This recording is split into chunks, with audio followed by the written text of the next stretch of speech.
Hi friends, welcome to ഹിസ്റ്റോറിയയുടെ പുതിയൊരു ക്ലാസ്സിലേക്ക് എല്ലാ ഉദ്യോഗാർത്ഥികളെയും ക്ഷണിക്കുന്നു.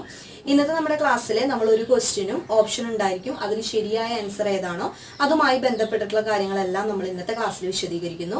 അപ്പോൾ സയൻസിന്റെ ക്വസ്റ്റ്യൻ ഉണ്ടാവും. എല്ലാ ഭാഗത്തു നിന്നുള്ള ഇമ്പോർട്ടന്റ് ആയിട്ടുള്ള കുറച്ച് ക്വസ്റ്റ്യൻസ് ആണ് ഇന്നത്തെ ക്ലാസ്സിൽ നമ്മൾ പരിചയപ്പെടാൻ പോകുന്നത്. അപ്പോൾ ഞങ്ങളുടെ ഹിസ്റ്റോറിയ ചാനൽ ആദ്യമായിട്ട് കാണുന്നവരാണെങ്കിൽ ക്ലാസ് ഇഷ്ടപ്പെട്ടെങ്കിൽ ലൈക്ക് ചെയ്യുക. അതുപോലെ തന്നെ നിങ്ങൾ PSC പഠിക്കുന്ന ഒരു ഉദ്യോഗാർത്ഥി ആണെങ്കിൽ സബ്സ്ക്രൈബ് ചെയ്യാൻ മറക്കരുത്. അടുത്തുള്ള ബെല്ലൈക്കൺ നിങ്ങൾ അമർത്തി കഴിഞ്ഞ് കഴിഞ്ഞാൽ നിങ്ങൾക്ക് എല്ലാ നോട്ടിഫിക്കേഷൻസും ലഭിക്കും. ഓക്കെ, അപ്പോൾ നമ്മുടെ ക്ലാസ്സിലേക്ക് ഒരിക്കൽ കൂടി സ്വാഗതം ചെയ്യുന്നു. അപ്പൊ നമുക്ക് ക്ലാസ്സിലേക്ക് കിടക്കാം അല്ലേ. ഒന്നാമത്തെ ക്വസ്റ്റ്യൻ നോക്കാം. ശരിയായ ജോഡികൾ ഏതെല്ലാം? ഓക്കെ, ഇതില് 4 ജോഡികൾ തന്നിട്ടുണ്ട്. ഇപ്പോഴത്തെ PSCയുടെ ഒരു പാറ്റേൺ അല്ലെങ്കിൽ ക്വസ്റ്റ്യൻ പാറ്റേൺ ഒക്കെ നോക്കുകയാണെന്നുണ്ടെങ്കിൽ ഇങ്ങനത്തെ ഒരു ക്വസ്റ്റ്യൻ ഉറപ്പായിട്ടും സാധ്യമാണ് കേട്ടോ. അപ്പൊ നിങ്ങൾ ശ്രദ്ധിക്കുക, ഈ ഒരു ടൈപ്പ് ഓഫ് ക്വസ്റ്റ്യൻസ് ഒക്കെ നല്ലപോലെ ശ്രദ്ധിക്കുക കേട്ടോ. അപ്പൊ നമുക്ക് നോക്കാം. എയ്ഡ്സ് രോഗത്തിന് എലിസ ടെസ്റ്റ് ആണോ നടത്തുന്നത്? ശരിയാണ് അല്ലെ, ആ ഒരു ജോഡി ശരിയാണ്. ഓക്കെ, എയ്ഡ്സ് രോഗത്തിന് എലിസ ടെസ്റ്റ് നമ്മൾ ചെയ്യും. ഓക്കെ, ദെൻ ഹൃദയ വൈകല്യം. ഓക്കെ, ഹൃദയ വൈകല്യത്തിന് ട്രൈഡ്മിൽ ടെസ്റ്റ്, അതും ശരിയാണ്. ഓക്കെ, ഇതും ശരിയായ ജോഡി തന്നെയാണ്. അടുത്ത് നോക്കിയേ, lipid profile test, cholesterol check ചെയ്യാൻ വേണ്ടിയിട്ട് നമ്മൾ ലിപ്പിഡ് പ്രൊഫൈൽ ടെസ്റ്റ് ആണ് നടത്തുക, അതും ശരിയാണ്. ഹെപ്പറ്റൈറ്റിസിന് നമ്മൾ ബ്ലഡ് ഗ്ലൂക്കോസ് ടെസ്റ്റ് ആണോ നടത്തുക? അല്ല, അവിടെയാണ് തെറ്റ് കേട്ടോ. അപ്പൊ തെറ്റായിട്ടുള്ള ജോഡി ഏതാണ്? ബ്ലഡ് ഗ്ലൂക്കോസ് ടെസ്റ്റ് ആണ് ഹെപ്പറ്റൈറ്റിസിന് നടത്തുക എന്നുള്ളതാണ് തെറ്റ്. ഇനി നമ്മൾ ഇതിൽ ഓരോന്ന് എടുത്ത് നോക്കുകയാണെന്നുണ്ടെങ്കിൽ എയ്ഡ്സ് രോഗം, എയ്ഡ്സിന്റെ ഫുൾ ഫോം എന്താണ്? Acquired immuno deficiency syndrome. അതൊന്ന് ഓർത്ത് വെക്കണം കേട്ടോ. അപ്പോൾ എയ്ഡ്സ് രോഗം ആദ്യം ഉണ്ടെങ്കിൽ നമ്മൾ ആദ്യം അതൊന്ന് ടെസ്റ്റ് ചെയ്യാൻ വേണ്ടിയിട്ട് നോക്കുക. എലിസ ടെസ്റ്റ് ആണ്. ഓക്കെ, പ്രൈമറി ടെസ്റ്റ്, പ്രാഥമിക ടെസ്റ്റ് ഏതാണ്? എലിസ ടെസ്റ്റ് ആണ്. Okay, ELISA. അതായത് ഇതിന്റെ ഫുൾ ഫോം ഒന്ന് ഓർത്ത് വെക്കണം കേട്ടോ. എന്താണ്? Enzyme linked immunosorbent assay. എന്താണ്? Enzyme linked immunosorbent assay. ഇതാണ് ഇതിന്റെ ഫുൾ ഫോം എന്ന് പറയുന്നത്. ഇതിന്റെ നമ്മുടെ എലിസയുടെ ഫുൾ ഫോം ഇതൊന്ന് അറിഞ്ഞിരിക്കണം കേട്ടോ. Enzyme linked immunosorbent assay. Okay, അപ്പൊ ഇതാണ് ഒരു പ്രാഥമിക ടെസ്റ്റ്. അപ്പൊ ഈ പ്രാഥമിക ടെസ്റ്റ് പോസിറ്റീവ് ആണെങ്കിൽ നമ്മൾ ഇത് കൺഫേം ചെയ്യാൻ വേണ്ടിയിട്ട് ഏത് ടെസ്റ്റ് ആണ് നടത്തുക? വെസ്റ്റേൺ ബ്ലോട്ട് ടെസ്റ്റ് ആണ് നടത്തുക. എന്ത് ടെസ്റ്റ് ആണ് നടത്തുക? വെസ്റ്റേൺ ബ്ലോട്ട് ടെസ്റ്റ് ആണ് നടത്തുക. ആ ഒരു പേരും കൂടി ഒന്ന് ഓർത്ത് വെക്കണം കേട്ടോ. അപ്പൊ എലിസ ടെസ്റ്റും വെസ്റ്റേൺ ബ്ലോട്ട് ടെസ്റ്റും ഒക്കെ, നേവ ടെസ്റ്റ്, അതൊക്കെ എന്തുമായി ബന്ധപ്പെട്ടിട്ടുള്ളതാണ്? നമ്മുടെ എയ്ഡ്സ് രോഗവുമായി ബന്ധപ്പെട്ടിട്ടുള്ള ഇമ്പോർട്ടന്റ് ആയിട്ടുള്ള ടെസ്റ്റുകളാണ്. ഓക്കെ, അപ്പൊ അത് മനസ്സിലായി എന്ന് വിചാരിക്കുന്നു. ഇനി രണ്ടാമത്തെ നോക്കാം. രണ്ടാമത്തെ ട്രൈഡ്മിൽ ടെസ്റ്റ്. ഓക്കെ, അപ്പോൾ treadmill test helps to provide the information how heart works അല്ലെങ്കിൽ how heart response to exertion. അതായത് നമ്മുടെ അധ്വാനത്തിലൂടെ എങ്ങനെയാണ് നമ്മുടെ ഹാർട്ട് റെസ്പോണ്ട് ചെയ്യുന്നത്, നമ്മുടെ പ്രവർത്തനങ്ങളിൽ നിന്ന് നമ്മുടെ ഹാർട്ട് എങ്ങനെയാണ് റെസ്പോണ്ട് ചെയ്യുന്നത് എന്ന് അറിയാൻ വേണ്ടിയിട്ടാണ് നമ്മൾ ഹൃദയ വൈകല്യം ഒക്കെ മനസ്സിലാക്കാൻ വേണ്ടിയിട്ടുള്ള ടെസ്റ്റാണ് എന്ത് ടെസ്റ്റ്? ട്രൈഡ്മിൽ ടെസ്റ്റ് എന്ന് പറയുന്നത്. ഓക്കെ, ഇനി അടുത്തതാണ് കൊളസ്ട്രോൾ ടെസ്റ്റ് ചെയ്യാൻ വേണ്ടിയിട്ടുള്ളതാണ് lipid profile test. Lipid profile test, lipid panel അല്ലെങ്കിൽ ലിപ്പിഡ് പ്രൊഫൈൽ എന്നൊക്കെ ഈ ടെസ്റ്റിന് നമ്മൾ പറയും. ഇതൊരു 100% ആയിട്ടുള്ള ഒരു കൊളസ്ട്രോൾ ടെസ്റ്റ് തന്നെയാണ്. അതായത് നമ്മുടെ ബോഡിയിലുള്ള ഗുഡ് ആൻഡ് ബാഡ് കൊളസ്ട്രോളിനെയൊക്കെ ചെക്ക് ചെയ്യാൻ വേണ്ടിയിട്ട് നമുക്ക് എന്താണ്? ലിപ്പിഡ് പ്രൊഫൈൽ ടെസ്റ്റ് ആണ് നമ്മൾ യൂസ് ചെയ്യുന്നത്. ഓക്കെ, ഇനി അടുത്തത് ഹെപ്പറ്റൈറ്റിസിന് blood glucose test. Blood glucose test നമ്മൾ എന്താ? നമ്മുടെ ബ്ലഡിലുള്ള ഗ്ലൂക്കോസിന്റെ ഷുഗർ ലെവൽ കണ്ടുപിടിക്കാൻ വേണ്ടിയിട്ടാണ് നമ്മൾ ബ്ലഡ് ഗ്ലൂക്കോസ് ടെസ്റ്റ് നടത്തുന്നത്. Not hepatitis. ഹെപ്പറ്റൈറ്റിസിന് നമ്മൾ സാധാരണ ഒരു ബ്ലഡ് ടെസ്റ്റ് നടത്തിയാൽ മതി. പക്ഷെ ബ്ലഡ് ഗ്ലൂക്കോസ് ടെസ്റ്റ് നമ്മൾ ചെയ്യുന്നത് എന്തിനാണ്? ഷുഗർ ലെവൽ ചെക്ക് ചെയ്യാൻ വേണ്ടിയിട്ടാണ്. ഓക്കെ, അല്ലെങ്കിൽ ഗ്ലൂക്കോസ് ലെവൽ ടെസ്റ്റ് ചെയ്യാൻ വേണ്ടിയിട്ടാണ് നമ്മൾ ബ്ലഡ് ഗ്ലൂക്കോസ് ടെസ്റ്റ് നടത്തുന്നത്. ഹെപ്പറ്റൈറ്റിസിന് നമുക്കൊരു ബ്ലഡ് ടെസ്റ്റ്, രക്തപരിശോധന വഴി നമുക്ക് ഹെപ്പറ്റൈറ്റിസ് നിർണ്ണയിക്കാനായിട്ട് സാധിക്കും. ഇനി നമുക്ക് രണ്ടാമത്തെ ക്വസ്റ്റ്യൻ നോക്കാം. 2021 ജൂലൈയിൽ കേരളത്തിൽ ആദ്യമായി സ്ഥിരീകരിച്ച വൈറസ് രോഗം ഏതാണ്? ഓക്കെ, ഏതാണ്? സിക്കയാണ് ആൻസർ. ഓപ്ഷനിൽ നിപ്പ, സിക്ക, കുരങ്ങുപനി, എബോള. ഇതിൽ ആൻസർ വരുന്നത് സിക്ക വൈറസ് ആണ്. ഓക്കെ, അപ്പൊ ഓർത്ത് വയ്ക്കുക, 2021 ജൂലൈയിൽ കേരളത്തിൽ ആദ്യമായി സ്ഥിരീകരിച്ച വൈറസ് രോഗം ഏതാണെന്ന് ചോദിച്ചാൽ ഏതാണ് ആൻസർ? സിക്കയാണ്. ഓക്കെ, മനുഷ്യരിലും മൃഗങ്ങളിലും ഒരുപോലെ ഉണ്ടാകുന്ന ഒരു രോഗമാണ് ഇത്, നമ്മുടെ സിക്ക വൈറസ് എന്ന് പറയുന്നത്. ഓക്കെ, അപ്പൊ ഫ്ലാവി വൈറിഡെ എന്ന് പറയുന്ന കുടുംബത്തിൽപ്പെട്ട സിക്ക വൈറസ് ആണ് സിക്ക രോഗം ഉണ്ടാക്കുന്നത്. ഓക്കെ, ഇത് പരത്തുന്നത് ഈഡിസ് ഈജിപ്തി എന്ന് പറയുന്ന മോസ്കിറ്റോ ആണ്, കൊതുകാണ്. ഓക്കെ, ഇതാണ് ഈഡിസ് ഈജിപ്തി കൊതുകുകളാണ് ഇത് പരത്തുന്നത് കേട്ടോ. ഓർത്ത് വെക്കുക, ഈഡിസ് ഈജിപ്തി കൊതുകുകളാണിത് പരത്തണത്. ഓക്കെ, അതുപോലെ ഇത് നമുക്ക് എങ്ങനെയൊക്കെ നിർണ്ണയിക്കാം? രക്തപരിശോധന വഴി, സലൈവ ടെസ്റ്റ് ചെയ്യുന്നത് വഴി, യൂറിൻ ടെസ്റ്റ് ചെയ്യുന്നത് വഴിയൊക്കെ നമുക്ക് ഈ രോഗം നിർണ്ണയിക്കാനായിട്ട് സാധിക്കും. പക്ഷെ ലാബുകളിൽ ഇതിന്റെ രോഗനിർണയം വളരെയധികം ചുരുക്കമാണുള്ളത്. ഓക്കെ, അപ്പോൾ യൂറിൻ ടെസ്റ്റ് ചെയ്യുക, സലൈവ ടെസ്റ്റ് ചെയ്താൽ, അതുപോലെ രക്തം പരിശോധിച്ചാലൊക്കെ നമുക്ക് സിക്ക രോഗം നിർണ്ണയിക്കാനായിട്ട് സാധിക്കും. അതുപോലെ നൈജീരിയയിൽ 1954 റീസസ് കുരങ്ങുകളിലാണ് ഈ രോഗം ആദ്യമായിട്ട് റിപ്പോർട്ട് ചെയ്യപ്പെട്ടിട്ടുള്ളത്. ഓക്കെ, അപ്പൊ ഈഡിസ് ഈജിപ്തി ആണ് ഇത് പരത്തുക എന്നുള്ള കാര്യം ഓർത്തു വെക്കാം കേട്ടോ, സിക്ക രോഗം. ഓക്കെ, പിന്നെ നമ്മൾ പറഞ്ഞു ഫ്ലാവി വൈറിയുടെ കുടുംബത്തിൽപ്പെട്ട സിക്ക വൈറസ് ആണ് സിക്ക രോഗം പരത്തുക. ഓക്കെ, പിന്നെ നമുക്ക് ഓർത്തു വെക്കേണ്ടത് ഇതുമൂലം എന്തൊക്കെ അവസ്ഥകളാണ് ഉണ്ടാവുക. ഒന്നാമത്തെ കണ്ടീഷനാണ് മൈക്രോസെഫാലിക് കണ്ടീഷൻ. എന്താണ് മൈക്രോസെഫാലിക് കണ്ടീഷൻ?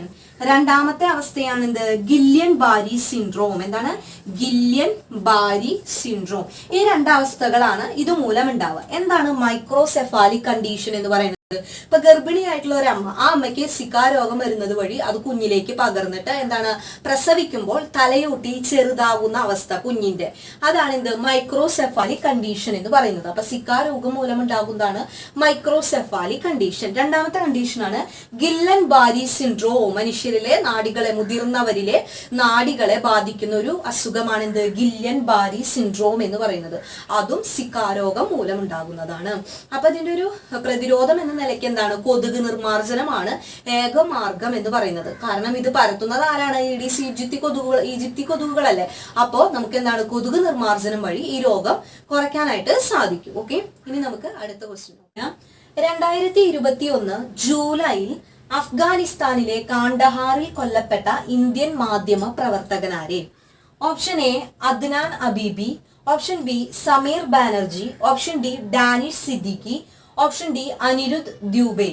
അപ്പൊ പേപ്പറൊക്കെ വായിക്കുന്ന ആൾക്ക്, ന്യൂസ് പേപ്പറൊക്കെ കറക്റ്റ് ആയിട്ട് അനലൈസ് ചെയ്ത് വായിക്കുന്ന ആൾക്ക് പെട്ടെന്ന് തന്നെ മനസ്സിലായിട്ടുണ്ടാവും ആരാണ്? ഡാനിഷ് സിദ്ദിഖിയാണ് അല്ലെ. അപ്പോൾ കറക്റ്റ് ആയിട്ടുള്ള ഷാർപ്പായിട്ടുള്ള ഡേറ്റ് 2021 ജൂലൈ 16 കേട്ടാ, ഓർത്ത് വെക്കണം കേട്ടോ. അത് ചോദിക്കാറുണ്ട് ചിലപ്പോൾ എക്സാമിന്. ഓക്കെ, 2021 ജൂലൈ 16 അഫ്ഗാൻ സൈനികരും താലിബാൻ തീവ്രവാദികളും തമ്മിലുള്ള ഏറ്റുമുട്ടലിലാണ് ആര് മരിക്കുന്നത്? ഡാനിഷ് സിദ്ദിഖി കൊല്ലപ്പെടുന്നത്. ഓക്കെ, ഓർത്ത് വെക്കാം കേട്ടോ. 2018 ഇദ്ദേഹത്തിന് പുലിസ്റ്റർ സമ്മാനം ലഭിച്ചിട്ടുണ്ട്. എന്ത് കിട്ടിയിട്ടുണ്ട്? പുലിസ്റ്റർ പ്രൈസ് ലഭിച്ചിട്ടുണ്ട്. ഓക്കെ, 2018 അതും ഒന്ന് ഓർത്തു വെക്കാം. അതുപോലെ തന്നെ മുംബൈ ആസ്ഥാനമായി പ്രവർത്തിക്കുന്ന ഇന്ത്യൻ ഫോട്ടോ ജേർണലിസ്റ്റ് ആയിരുന്നു ആര്? ഡാനിഷ് സിദ്ദിഖി. ഓക്കെ, ഇത്രയും കാര്യങ്ങളൊന്ന് ഓർത്തു വെക്കുക. ഡേറ്റ് പഠിക്കുക. 2021 ജൂലൈ 16 അഫ്ഗാൻ സൈനികരും താലിബാൻ തീവ്രവാദികളും തമ്മിലുള്ള ഏറ്റുമുട്ടലിലാണ് അദ്ദേഹം കൊല്ലപ്പെടുന്നത്. മുംബൈ ആസ്ഥാനമായി പ്രവർത്തിക്കുന്ന ഒരു ഇന്ത്യൻ ഫോട്ടോ ജേർണലിസ്റ്റ് ആണ് ഇദ്ദേഹം. അതുപോലെ തന്നെ 2018 അദ്ദേഹത്തിന് പുലിസ്റ്റർ പ്രൈസും ലഭിച്ചിട്ടുണ്ട്. ഇത്രേ ഉള്ളൂ കേട്ടോ. അപ്പൊ അതൊന്ന് ഓർത്തു വെക്കുക. ഇതും ചോദിക്കാൻ സാധ്യതയുണ്ട്, കറണ്ട് അഫെയറിൽ പെടുന്ന ഒരു ക്വസ്റ്റ്യൻ ആണ്. ഇനി നമുക്ക് അടുത്ത ക്വസ്റ്റ്യൻ നോക്കാം. വളരെ ഇമ്പോർട്ടന്റ് ആയിട്ടുള്ള ഒരു ക്വസ്റ്റ്യൻ ആണ്, 4ാമത്തെ ക്വസ്റ്റ്യൻ. ഇപ്പൊ കൊറോണ വൈറസ് വളരെയധികം പടർന്നു കയറിക്കൊണ്ടിരിക്കുകയാണ് അല്ലെ. അപ്പൊ ഇനി നമ്മുടെ എക്സാമിലൊക്കെ ഒരു കറണ്ട് അഫെയർ ആയിട്ട് വളരെ ഇമ്പോർട്ടന്റ് ആയിട്ടുള്ള ചോദിക്കാൻ സാധിക്കാവുന്ന ക്വസ്റ്റ്യൻ ആണ് കേട്ടോ. അപ്പൊ എല്ലാവരും ശ്രദ്ധിച്ചിരിക്കും. ഓക്കെ, താഴെ പറയുന്നവയിൽ കൊറോണ വൈറസിന്റെ ഇന്ത്യൻ വകഭേദം ഏതാണ്? ഈ 4 കൊറോണ വൈറസിന്റെ വ്യത്യസ്തങ്ങളായിട്ടുള്ള വകഭേദങ്ങളാണ്. ഇവിടെ ടിക്ക് ഇട്ടിട്ടുണ്ട്, ഡെൽറ്റയാണ് ആൻസർ. ഓക്കെ, ഇന്ത്യൻ വകഭേദം ഏതാണ്? ഡെൽറ്റയാണ്. അപ്പൊ ബാക്കിയുള്ളത് ഓപ്ഷനിലുള്ളത് നമുക്ക് നോക്കാം. ഓക്കെ, ഇതിലെ ആൽഫ ഉണ്ട്. ആൽഫ UK ആദ്യമായിട്ട് കണ്ടെത്തിയത്. അപ്പൊ UK വകഭേദം എന്നാണ് പറയുക ആൽഫേനെ. ഓക്കെ, കൊറോണ വൈറസിന്റെ മറ്റൊരു വകഭേദമാണ് ആൽഫ. അത് ആദ്യമായിട്ട് കണ്ടെത്തിയത് UK ആയതുകൊണ്ട് UK വകഭേദം എന്നാണ് പറയുക. ദെൻ ബീറ്റ ദക്ഷിണാഫ്രിക്കയിലാണ് ആദ്യമായിട്ട് കണ്ടെത്തിയത്. അപ്പോൾ എന്താണ്? ദക്ഷിണാഫ്രിക്കൻ വകഭേദം എന്ന് പറയും. ഓക്കെ, ദെൻ ഡെൽറ്റ നമ്മൾ പറഞ്ഞു ഇന്ത്യയിലാണ് കണ്ടെത്തിയത് ആദ്യമായിട്ട്. അപ്പൊ ഇന്ത്യൻ വകഭേദമാണ്. ഓക്കെ, അതുപോലെ തന്നെ എപ്സിലോൺ കണ്ടെത്തിയത് US കേട്ടോ. ഓക്കെ, US ഓർത്തു വെക്കുക. ഓക്കെ, ഇനി നമുക്ക് ഇതിന്റെയൊക്കെ ശാസ്ത്രീയ നാമങ്ങൾ കൂടി ഓർത്തു വെക്കേണ്ടതുണ്ട്. ഓക്കെ, അപ്പൊ അതൊന്ന് നോക്കാം. ഓക്കെ, അപ്പൊ ആൽഫയുടെ ശാസ്ത്രീയ നാമമാണ് B117. ഇത് എഴുതി വെക്കുക തന്നെ ചെയ്യാം കേട്ടോ, വളരെ ഇമ്പോർട്ടന്റ് ആണ്. ഓക്കെ, അപ്പോ ആൽഫയുടെ ശാസ്ത്രീയ നാമമാണ് B117. ഓക്കെ, അതുപോലെ ബീറ്റയുടെ ശാസ്ത്രീയ നാമമാണ് B1351. അതുപോലെ ഗാമയുടെയാണ് P1 ആണ് ശാസ്ത്രീയ നാമം. സെക്ട P2 ആണ്, ബ്രസീലിലാണ് ആദ്യമായിട്ട് കണ്ടെത്തിയത്. ഓക്കെ, P2 ആണ്, ബ്രസീലിലാണ് ആദ്യമായിട്ട് ഈ ഒരു വകഭേദം കണ്ടെത്തിയത്, സെക്ട. അതുപോലെ എപ്സിലോൺ നമ്മൾ പറഞ്ഞു US ഓക്കെ, അതിന്റെ ശാസ്ത്രീയ നാമമാണ് B1427 അല്ലെങ്കിൽ B1429. ഓപ്ഷനിൽ ഇതിൽ ഏതെങ്കിലും ഒന്നേ ഉണ്ടാവുള്ളൂ. ഓക്കെ, ഇനി എറ്റ B1525. ഇത് കൃത്യമായിട്ട് എവിടെയാണ് ആദ്യം കണ്ടെത്തിയതെന്ന് വ്യത്യസ്ത രാജ്യങ്ങളിൽ കണ്ടെത്തിയത് കൊണ്ട് കൃത്യമായിട്ടുള്ള സ്ഥലം അറിയില്ല കേട്ടോ. ഇനി തെറ്റ ഫിലിപ്പൈൻസിലാണ് കണ്ടെത്തിയത്. ഇതിന്റെ ശാസ്ത്രീയ നാമം P3 ആണ് കേട്ടോ. അതൊന്ന് ഓർത്തു വയ്ക്കുക. പിന്നെ ഒമിക്രോൺ വളരെ ഇമ്പോർട്ടന്റ് ആണ്. നമ്മുടെ ദക്ഷിണാഫ്രിക്കൻ വകഭേദമാണ്. നോവൽ കൊറോണ വൈറസിന്റെ വളരെ അപകടകാരിയായിട്ടുള്ള ഇപ്പോൾ ഏറ്റവും കൂടുതൽ പടർന്നു പിടിക്കുന്നത് ഒമിക്രോൺ ആണ് അല്ലെ. ഒമിക്രോൺ അപ്പൊ ദക്ഷിണാഫ്രിക്കയിലാണ് B111529 ശാസ്ത്രീയ നാമം എന്തായാലും ഓർത്തു വയ്ക്കുക കേട്ടോ. ഈ അയോട്ട USA അതിന്റെ ശാസ്ത്രീയ നാമം B1526. പിന്നെ കാപ്പ ഇന്ത്യയിൽ തന്നെയാണ് 16171. ലാംഡ C37 പെറൂലാണ് കണ്ടെത്തിയത്. ഓക്കെ, അപ്പോൾ ഇത് ശാസ്ത്രീയ നാമങ്ങളും എവിടെയാണ് കണ്ടെത്തിയിട്ടുള്ളതെന്നും ഉറപ്പായിട്ടും പഠിച്ചു വെക്കണം കേട്ടോ. വളരെ ഇമ്പോർട്ടന്റ് ആണെന്ന് വീണ്ടും വീണ്ടും ഓർമ്മിപ്പിക്കുകയാണ്. ഓക്കെ, ഇനി നമുക്ക് അടുത്ത ക്വസ്റ്റ്യൻ. ഇനി നമുക്ക് അഞ്ചാമത്തെ ക്വസ്റ്റ്യൻ നോക്കാം. താഴെ പറയുന്നവയിൽ ഓഗസ്റ്റ് ഓഫറിൽ ഉൾപ്പെടാത്തത്. ഓഗസ്റ്റ് ഓഫർ 1940 ആണ്.